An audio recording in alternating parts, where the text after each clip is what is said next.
bada bing, bada bang, bada boom boom ba. Okay, so we got this other memory, my memory card now to work with. What I was capturing of is, as the car is coming up on the bridge, I stopped right in the middle like I shared on the beginning of the video. And can I tell you something? It went into park. I had to be there anywhere from 15 to 20 minutes, but I'll tell you what, in that situation, it felt a lot longer with all the cars going by and beeping and screaming, don't do it. And I remember seeing the lady's face when she lost all of her skin color. And, you know, there's people of all walks of life doing it. Older, younger, you know, Italian, you know, all kinds of people. I didn't know what to do. I've never been so nervous. That's what I want to do. I want to jump over the bridge. And I kept pouring out my heart. The biggest request that I was making to the person that was on the phone is jump with me. Please jump with me. I don't have anybody in my life. All I want, I have nothing to go home to. You know, this is the only thing that I lived for. I wanted this more than anything. I fail at everything. I was foolish for believing that God was calling me into a rock and roll. My exact words were, I was foolish to believe that God was calling me into a one-of-a-kind rock and roll ministry. I don't know what I was experiencing or what happened, but I felt like I was getting closer to God and going through all this stuff, and this person knew that. And when I was on the bridge, you know, I said, that's all I want to do, all I want to do. For the rest of my life, I want to be me, and I want to play my music, and I said, I can't get my life together, you know, it's getting harder. Every day is getting harder and harder, and now I know I'm never going to make it. I'll never make it on my own. And I'm saying all kinds of stuff like that. And the visions that were going through my head is my whole life. My whole life. Can you imagine that? Just flying by. All over the place. I heard the words that everybody said to me. I remembered what I once was, that everybody was praising me because I was a local singer and I was in the newspapers and stuff like that. Now all of a sudden, nobody cares about me. Or so it felt, that nobody cared about me. I gave up everything that I had because all I wanted to do is keep my little apartment. Including my dog, because I knew I had to live life on the road, and I just couldn't, I had to let go of him. Devastating times. I was determined, especially when I found a home for my dog, I am not turning back. And if anything happens to me, I'm done. I can't take this anymore. I knew what was going on with me, and I was seeking out the right kind of help as far as to, in my dealing with it. I have an occupation, and I am doing the best I can after trying so many different things. Let me tell you something. It became a nightmare up there. The person on the phone, they heard the horns. They heard people yelling. And then all of a sudden, I cracked open the door a little bit. And I told him, I said, I'm opening up the door. I'm opening up the door. And all of a sudden, they yelled, please don't do it, Tracilyn. Like that. They screamed it. They screamed into the phone. I never heard anybody scream. And instantly, they started praying. And all this stuff that they started praying, you know, was basically for God to be there with me, to give me strength, to get me off that bridge and all this other stuff. And can I tell you, I snapped exactly like that. All of a sudden, I can't explain it. I told about stories about me feeling like I had flashes from lightning before, or the shock from like losing my son and stuff. See, all this stuff is going through my head. Everything I've been through my whole life is going through my head. I can't stop it from happening. Nothing. It's playing over and over very, very fast. Everything is happening. Let me tell you something. My whole life, understand, I was on that bridge for 15 or 20 minutes, and all this stuff is going through my head. That person started praying for me. Something snapped inside of me, and I fell straight down onto the floor of the car. I couldn't even look up. When I did, I'd peek up, I'd look around, and I'd tell him exactly what I saw. I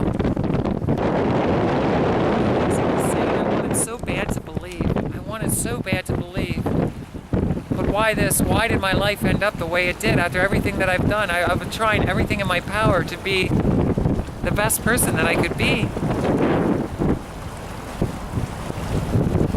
When they started praying, I fell down to the floor instantly. My whole body just kind of froze up. And I cried so hard, so loud. I've never, ever cried this hard in my whole entire life. I was in total shock.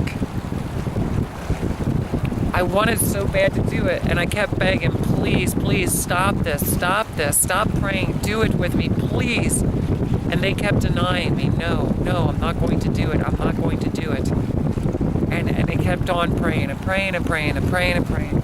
And I would peek my head up every once in a while. And I started trying to look over the bridge, and I remember saying, the bridge is only so many feet away, whatever feet I said at that time.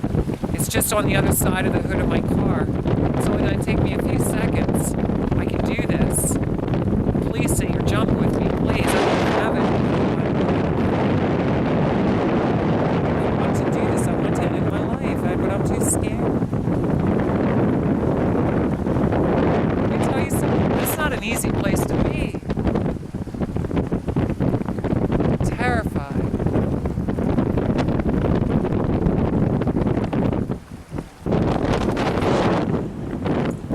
Something. There was something in my heart that wanted so bad to believe that everything that was being said on the phone, finally, they kept telling me, while they were praying, drive west, just sit up in your car, close the door and drive west, just drive west, get off the bridge and drive west, drive west, drive west. They kept saying this over and over again, screaming, please, please, don't do this, I care. I don't remember the details of everything I was being said, but I remember the drive west, get off the bridge and drive west, please.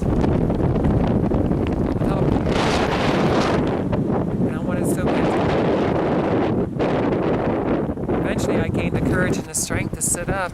I'll tell you what, it took me a long time just to reclose my door, put it in dry. By that time, everything around me was blank. The cars I didn't hear. There wasn't much I heard. I heard this person's voice on the phone. That's all I heard. I couldn't hear the horns. I couldn't, even though there was traffic building up all around me, I couldn't hear anything. That's how shook up I was over this.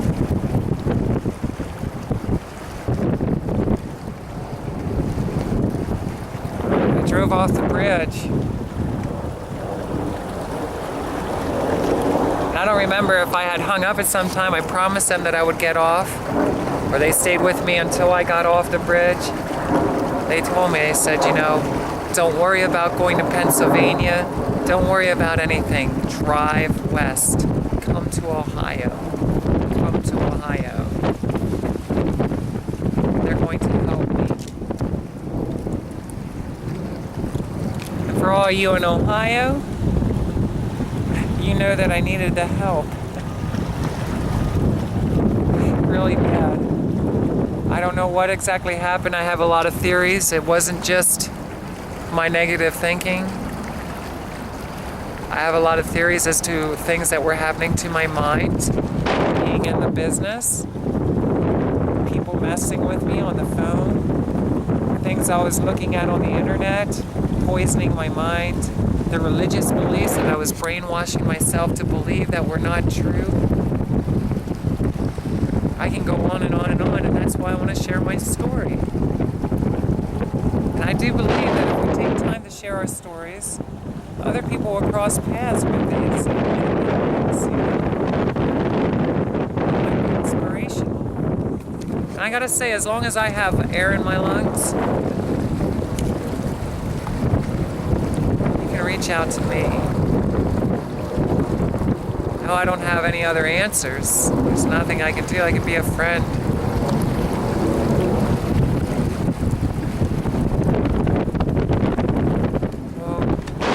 Stop the story there. I have a lot to talk about within the life of being in Ohio.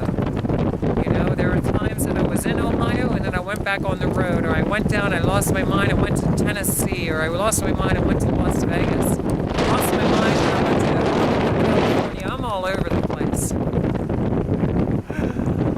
very interesting stories. I could go on and on. This is where I want to stop at. Can I tell you that when I got back to Ohio, then over a season of time, I would call. I was curious to know. I wanted my computer back. Most of all, I had things on there, pictures of myself through my transitional walk, you know, and not to mention just because it was mine, you know. After I got about 45 minutes up the road on Interstate 80, that I get a call. And I can't remember clearly, but I'm thinking it was either the detective that I spoke with, or it was an officer of some sort, I don't know what rank it was in, from Hartford Police Department, who said that they found my stuff in a local dumpster. Okay. Right now, it's going to take me some time probably watching this video to think about what the line was, how he got my phone number, if it was something that they had through their systems, that it was a notification for all the local police forces, or what the deal was, or if he actually turned on my computer to see, you know, and somehow he got my phone number. I'm not sure about all the details of that. I'm thinking to myself, I'm out of state now. So somewhere along that conversation, a very brief conversation, it was mentioned that my computer and stuff, if I can't get it at that time, then what they're going to do is they're going to put it over with the other place that I was at to file this. You know, what ended up happening with the detective and the office of the other place, which is Wethersfield Police Department. It was made clear at that time that it might be a while before I could get the stuff, because they'd probably hold it as evidence, which was kind of weird. If they're going to hold it as evidence, they're going to do it anyway. Why would they give me the opportunity to take it at that time? So because the trauma that happened on the bridge, can I tell you, I wasn't going on that bridge. I wasn't going to cross back over again. But I said maybe I'll get it the next time I'm in the area, or I'll call back. I took information or what have you. But I do know that I ended up speaking with the gentleman that I spoke with about the situation originally. And can I tell you that he always was respectful, he was always nice, and he wanted to make it very clear to me that it was not the police force that did it to me, that it was really criminals. I don't know if it was or not. To this day, I don't. You can decide if you want to. But I will tell you this, that I ended up connecting with the girl who was actually from a whole other state than here. That happened to her shortly after she just got off a train to come here. She got the call. It happened right after me, you know.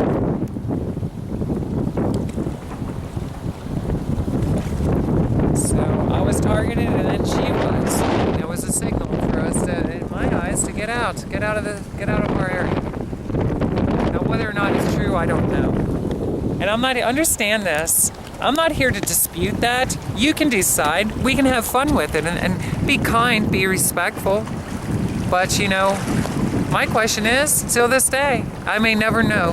Never know. How could I know? Was it undercover or was it not? Were they trying to send me a signal to get out of there? But can I tell you something? Or did my prayer matter? You know, did my prayer matter that day? I can't tell you how many times I thought about that. Did my prayer matter to me? Did it help? Is that what happened? I said that prayer and the guys come in, slam my head against the wall? Because that's what happened. Handcuffed, pushed up against the wall like that, and my head bounced off of it. Let me tell you something, that hurt. I haven't had that happen to me since elementary school, pretty much so. I mean, I've been in fights and stuff, but not against the wall. I don't know. It's been a mystery to me. Because it was just like yesterday where I was shouting out at God to show himself to me. His mighty powers that he has. And maybe he did. Maybe he said, all right, I'm on my way right now. As you say that prayer, Tracilyn, I'm on my way. But here I am totally snapped. What am I going to do with the rest of my life? Somebody else is praying for me this time. They're going to help me. Everything will be alright. I'll help you get through the transition. And I help you get through the transition to get your SRS. You can come out here and start life over again.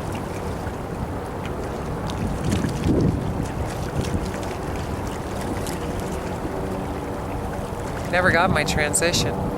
Never completed it. I'm homeless as I share this message with you right now.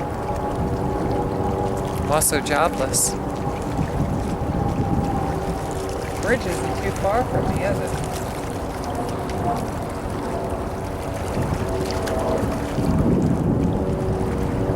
That bridge is not too far. I am homeless, I am jobless, I am running out of resources. 2009, it's now 2013. Let me tell you something, I have quite a story to share just in the last 4 years. Up to that point, I shared up to about the time I was around 36, 37 on that bridge. I don't want to go any further at this time. Can I tell you for a long time that I used to contemplate whether or not I would ever come back to this bridge?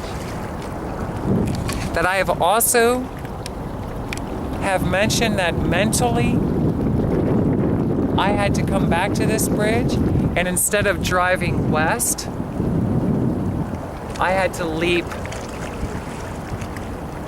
What would that be? Let me see. North. Leap north. I have to leap north. North, right? Hold on. North,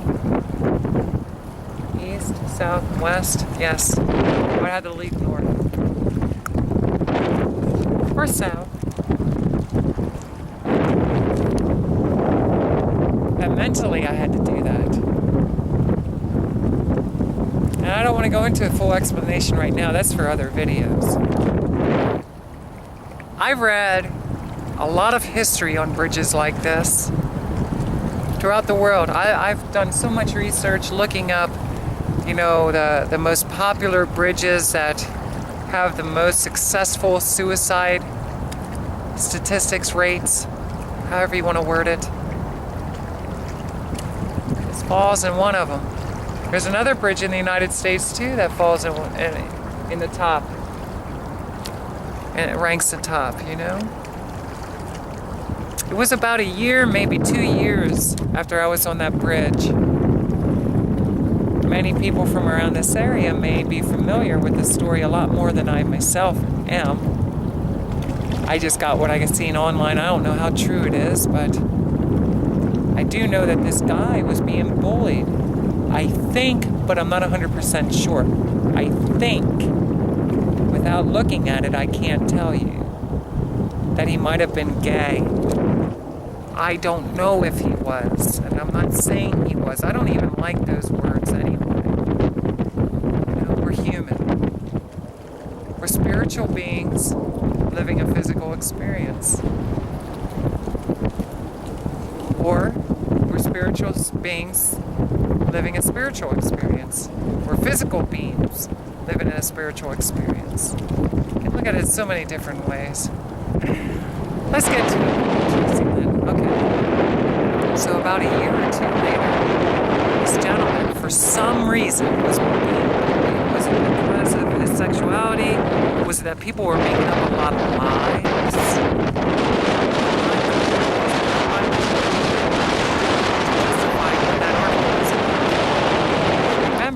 About the same time, a year or two later, he leaped off that bridge. Right here. He just walked up to the edge of the bridge and leaped. Just like that. No hesitation. More so or less, there probably was no hesitation. I wasn't here, so I can't say. The article didn't say that. But reading from what the articles had mentioned, I can only assume that at that point he was so disgusted that, you know, when you get to that point, you aren't going to stop and think about what you're doing. Then you can look at other bridge stories, and you actually see video footage of people standing there for quite a while contemplating, thinking, am I sure about this? Because there's no turning back. When I let go of this rail, it's over with. My story is this.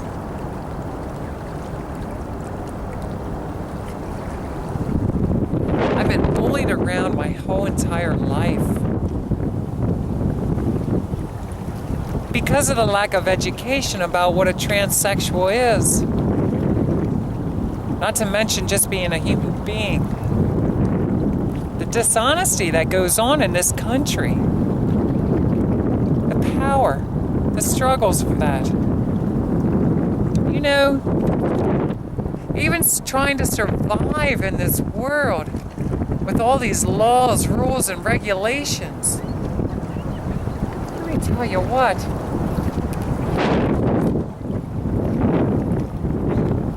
I gotta admit, I'm pretty disgusted. In 3rd grade, I remember specifically, that's the first time I ever stood to say the Pledge of Allegiance in class. And personally, I didn't want to do it. I did it because I had to do it. But understand this, it's not that I don't love people, it's that my life was all torn apart. And looking back now, I see how I was being bullied and lied to my whole life. How generations have been oppressed over and over again. We're always fighting for our freedom, just to be who we are. I had to change everything about myself to survive, to have a job. I'm talking about even just appearance. Okay? Let's not get too carried away about having a good attitude and a positive attitude. Doesn't make how long my hair is, especially if I'm not working with food. You know? All the corporations.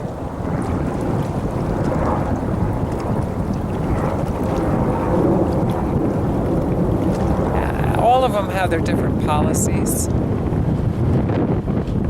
Every different neighborhood kind of has a silent code, or maybe it's a very verbalized code. Okay?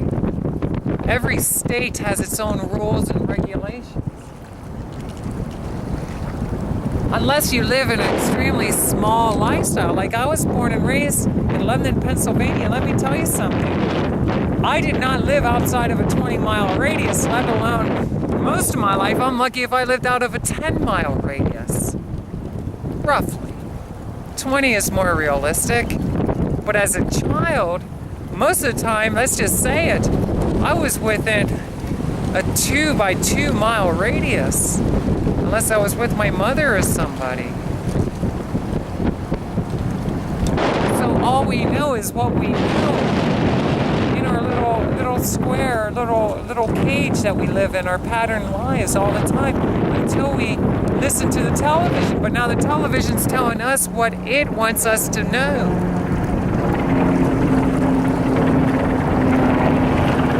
The radio is only playing what it wants us to hear. On the internet, you can only share what we're going to allow you to share because we're shut you down. More and more rights of everyone has been stripped and taken away, and we're too busy sometimes, not everybody. But a lot of times we're busy playing around on the internet under false usernames, pretending to be what we wish we could be outwardly. You know, let me tell you something. I want to be honest with you. It hurts my heart because I know what's lurking around in the dark. Can I say that again? It breaks my heart because I know the things that are lurking around in the dark. And I'm not talking about the boogeyman. See, the internet has been very helpful, but as well, it gives a perfect opportunity for people in the privacy of their room to create all kinds of accounts and do online what they wish they could be doing out in the light, the sun. Now it means standing on a bridge.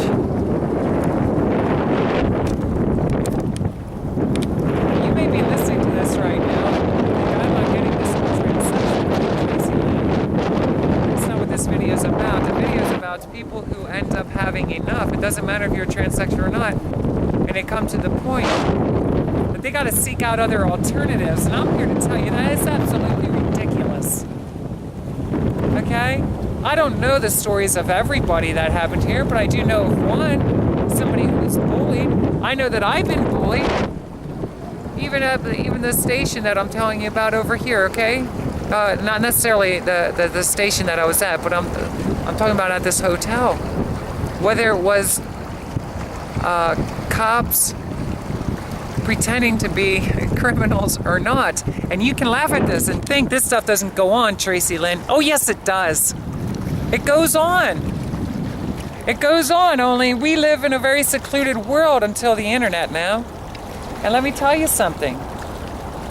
There's a lot more going on than we could ever imagine. And I'm not saying we can take care of everything ourselves, right? But what I'm saying is what I care about the most is in my situations, my rights are being taken away. All I want to do is live my life being Tracilyn. I don't want to be arguing with everybody about it. In fact, I'd like to be celebrating about it. Because it takes a great deal of strength to finally get to the point in your life where, guess what? I want to show the world who I really am. Do you think the penalty for that should be losing everything? Do you think the penalty for that should be, too bad you made the choice, now you go jobless? You think the penalty for surviving should be, sorry you can't do that here when you're busking? Sorry, you can't survive on our street corner here.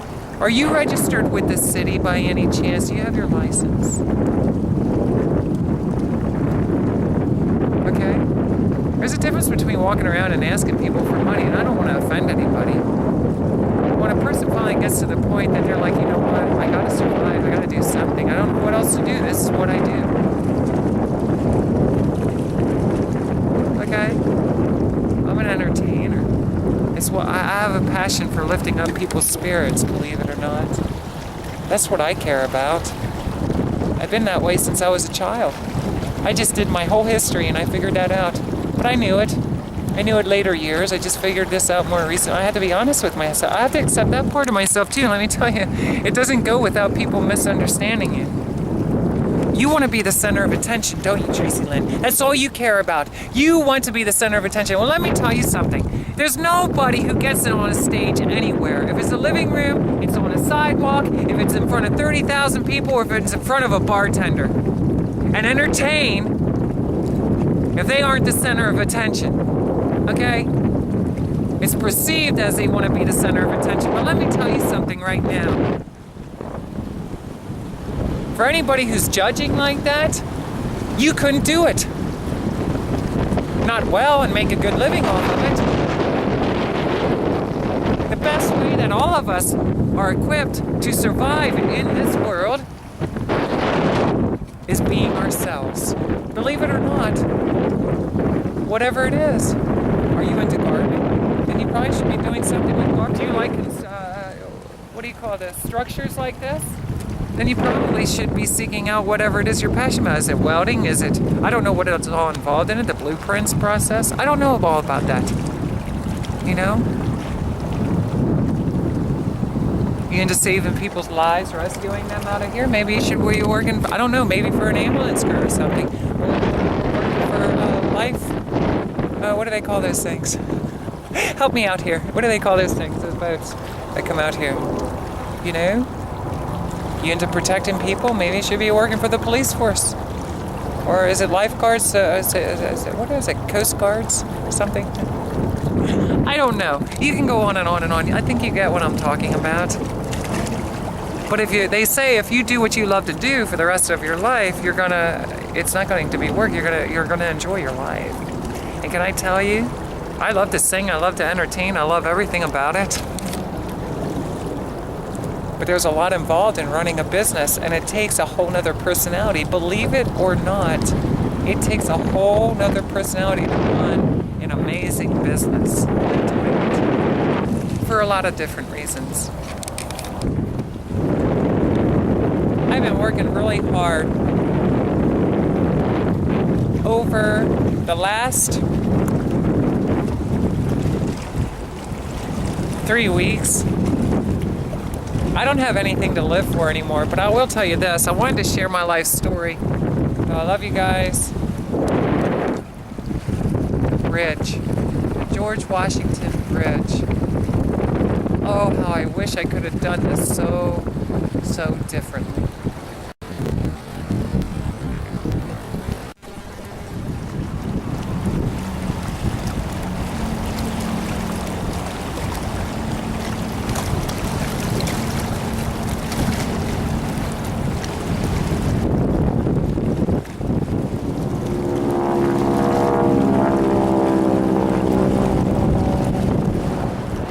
Guys, it's me again.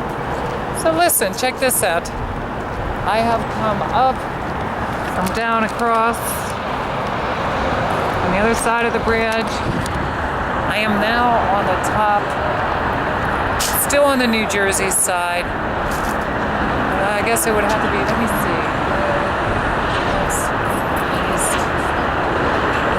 east. South, the southern side of the bridge.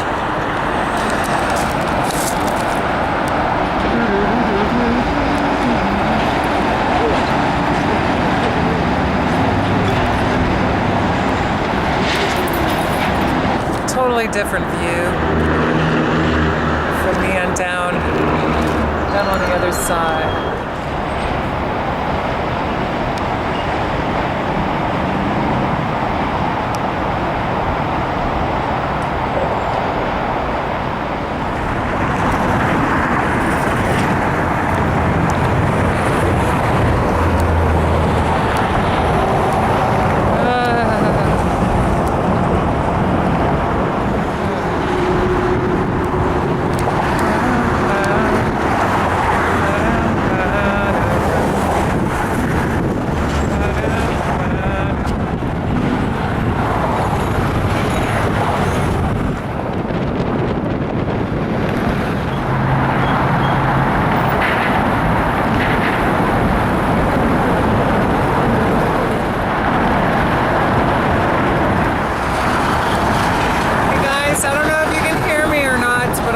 George Washington Bridge top.